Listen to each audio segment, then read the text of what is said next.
In order to be so bold and courageous as to stand out from the crowd and endure the inevitable scorn and persecution that comes with that, Christians need to have a strong certainty in their faith.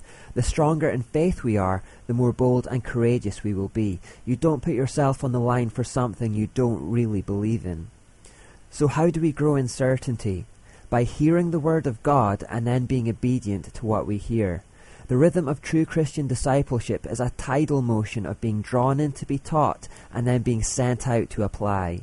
Hear, apply, hear, apply, hear, apply.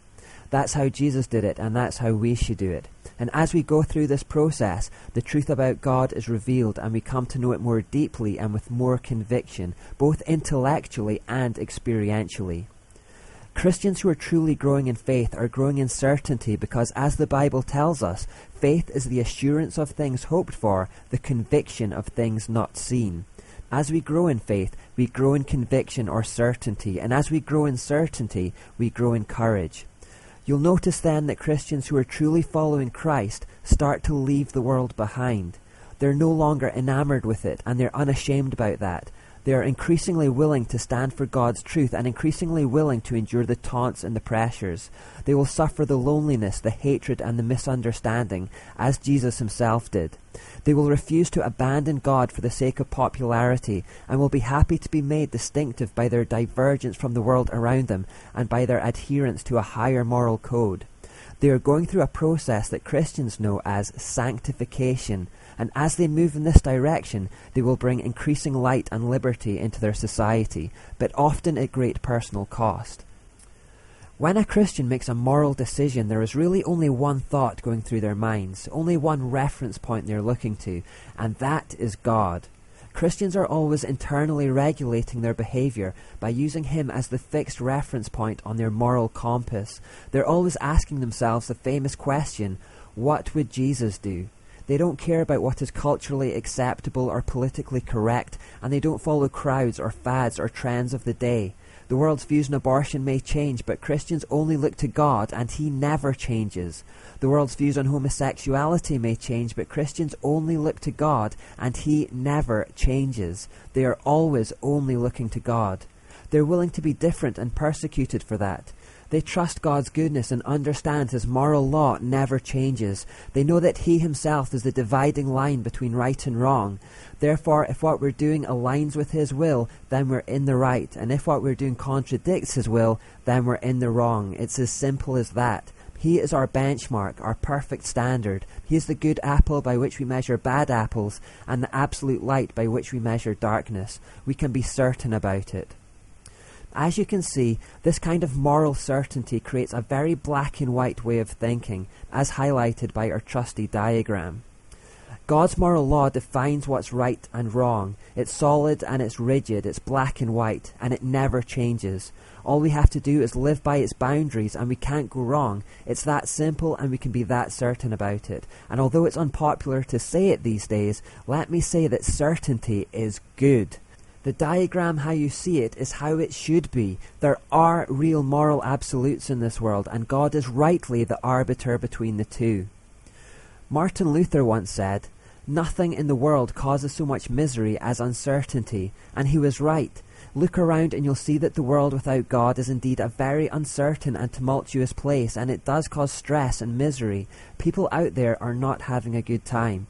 But it's fair to say that the opposite is also true, that the solid and dependable certainty that comes from a growing faith automatically leads to increased peace, confidence and security in life, all of which are fundamental to that deep-seated joy that should be the hallmark of all those who trust in Jesus.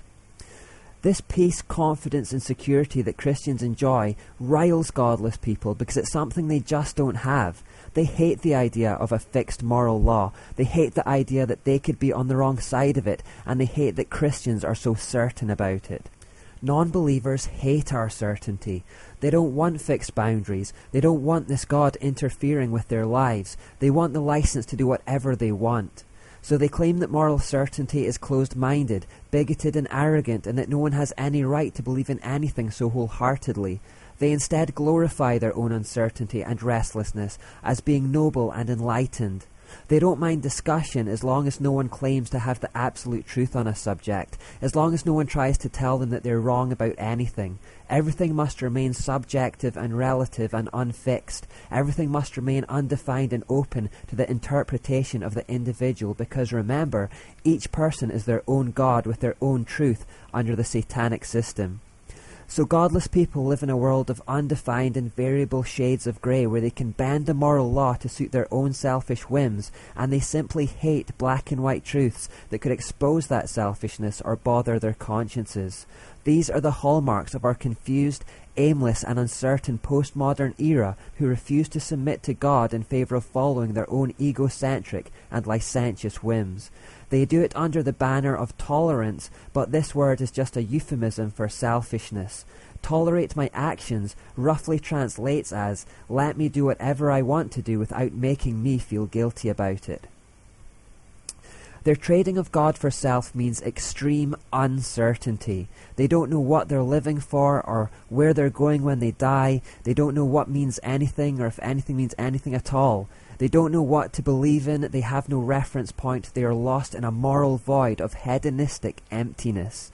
No wonder such uncertainty brings so much misery. And so the world is restless for meaning, but meaning apart from God. They want inner peace and calm, but they don't want God to figure in the equation. In order to find peace for their souls, they become easily blown about by every wind of new teaching that comes along, claiming to offer some hope and comfort, and are easily influenced by anyone who claims to have some spiritual insight or moral direction. This expresses itself in New Age spiritual fashions or trends, whether it be for Feng Shui, yoga, mantras, Kabbalah, Reiki, astrology, acupuncture, or any number of other fads. The common denominator in all New Age spirituality is that it's self-centered and often about trying to find the god or goddess within. People go to and fro on these things, following the crowds, the media, the pop stars, the magazine columnists, and other streams of popular culture. These spiritual fads that don't include God always end up at pagan occultism. God describes it better than I can when he says, "Those who reject me are like the restless sea, which is never still but continually churns up mud and dirt. There is no peace for the wicked." People are restlessly looking for things that will help them make sense of life and which will give them certainty without reference to God or his binding moral law. They want a form of calming spirituality. They just don't want one that will make rigid moral demands of them.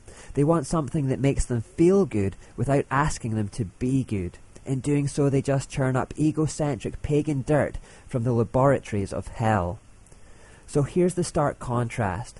We have Christians on one side who are growing in faith and certainty, and the world on the other side becoming ever more uncertain and miserable, and who are letting this drive them towards New Age occultism.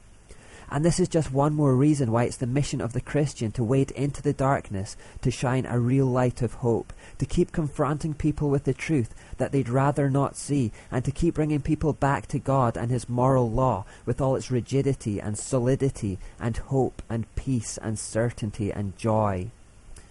I remember I once had a conversation with a non-Christian friend about theft. "But she said, what if the thief is homeless and starving and the person they steal from is a millionaire and wouldn't even miss the money?" Now that's a tricky one, isn't it? There are no moral absolutes. What's moral changes based on the circumstance. And then she sat back triumphantly, having said this, as though she had successfully created a grey area in the issue of theft. She actually seemed pleased that she'd created a moral loophole by which people may rightfully steal from one another.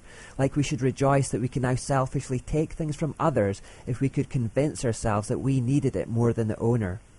I wondered if she'd still be as pleased if a thief stole from her.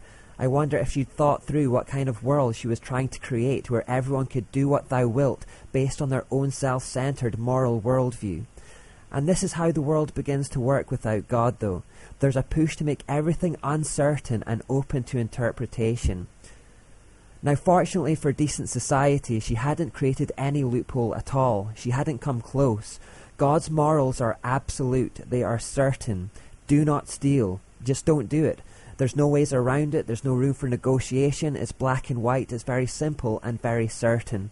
We only try to manipulate God's morality and create grey areas when we don't like what God's morality has to say. And as soon as we come out from submission to God and start asking, does God really say, we are moving into Satanism. It sounds sensationalistic, I know, but these are really the only two paths in life. You have God's way and Satan's way. So Christians really have very few moral dilemmas. Sure, we sometimes struggle to do the right thing, and we sometimes wish the moral law could be more flexible like everyone else, but we have a clear definition from God of what the right thing is, and we know it's not up for debate.